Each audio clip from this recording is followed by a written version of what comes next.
nderuar shikues, përshëndetje, jeni me edicionin e lajmeve të orës 9. Kryeministri në detyrë Albin Kurti, në takim me të dërguarin e posaçëm të Bashkimit Evropian për dialogun mes Kosovës dhe Serbisë, Peter Sorensen, kanë diskutuar për zhvillimet në raport me Bashkimin Evropian, situatën në rajonin e Ballkanit Perëndimor, si dhe çështjet e dialogut. Në njoftimin e zyrës së kryeministrit theksohet se Kurti, duke ju përgjigjur të dërguarit Sorensen, lidhur me çështjen e ngritur prej tij për kthimin e prokurorëve dhe gjyqtarëve serb të dorëhequr, ka thënë se qeveria e Kosovës afirmon dhe insiston në kushtetutshmëri dhe ligjshmëri, barazi të qytetarëve e përfshirje të gjitha komuniteteve. Dorëheqjet kolektive të para 4 viteve në veri, sipas Kurtit, kishin si synim rënimin e përbërjes shumë etnike të sistemit tonë demokratik. Mëtej, ai ka thënë se rruga përpara është ajo që përcaktojnë kushtetuta dhe ligjet e Kosovës.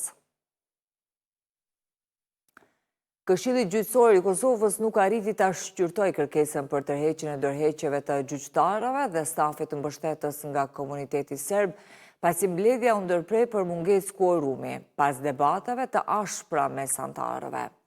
Çështja e kërkuar për shqyrtim nga ushtruesja e detyrës së presidentes Albulena Haxhiu mbeti pa vendim, ndërsa disa anëtarë e lëshuan mbledhjen në shenjë kundërshtimi për mënyrën e trajtimit të rendit të ditës.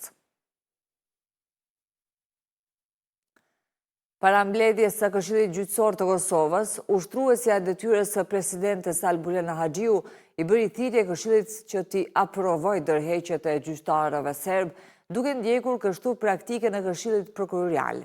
Ndërkaq kryeministri në detyrë Albin Kurti tha se largimi i tyre ka qenë akt politik dhe i organizuar.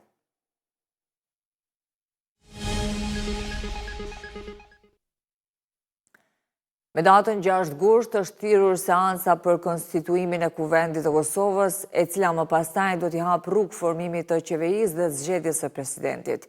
Kështu të paktën ka bërë të ditur ushtruesja e detyrës së presidentes Albulena Haxhiu, e cila i bëri thirrje spektrit politik që t'i intensifikojë diskutimet. Haxhiu mohoi se ka pasur ndonjë marrëveshje mes kryeministrit në detyrë Albin Kurti dhe kreut të LDK-s Lumir Abdi Gjiku. Ndonë se ajo shtoi se diskutimet duhet të intensifikohen në mënyrë që vendi të mos shkojë në zgjedhje. Lidhja Demokratike e Kosovës tashmë ka pezulluar diskutimet me lëvizjen vetëvendosje për formimin e institucioneve, ndërsa nga Partia Demokratike e Kosovës kanë thënë se do të qëndrojnë në opozitë. Kryeministri në detyrë Albin Kurti e ka mirëpritur vendimin e ushtruesës së detyrës së presidentes Albulena Haxhiu për caktimin e datës 6 gusht si datë të seancës konstituive. Kurti, gjatë mbledhjes së qeverisë, tha se përgjegjësia për formimin e institucioneve të reja u takon të gjitha partive politike. Të nderuar shikues, kaq për këtë edicion të lajmeve, për këto dhe zhvillimet e tjera, takohemi në edicionin e orës 11. Ne ju falenderojmë për vëmendje. Mirupafshim.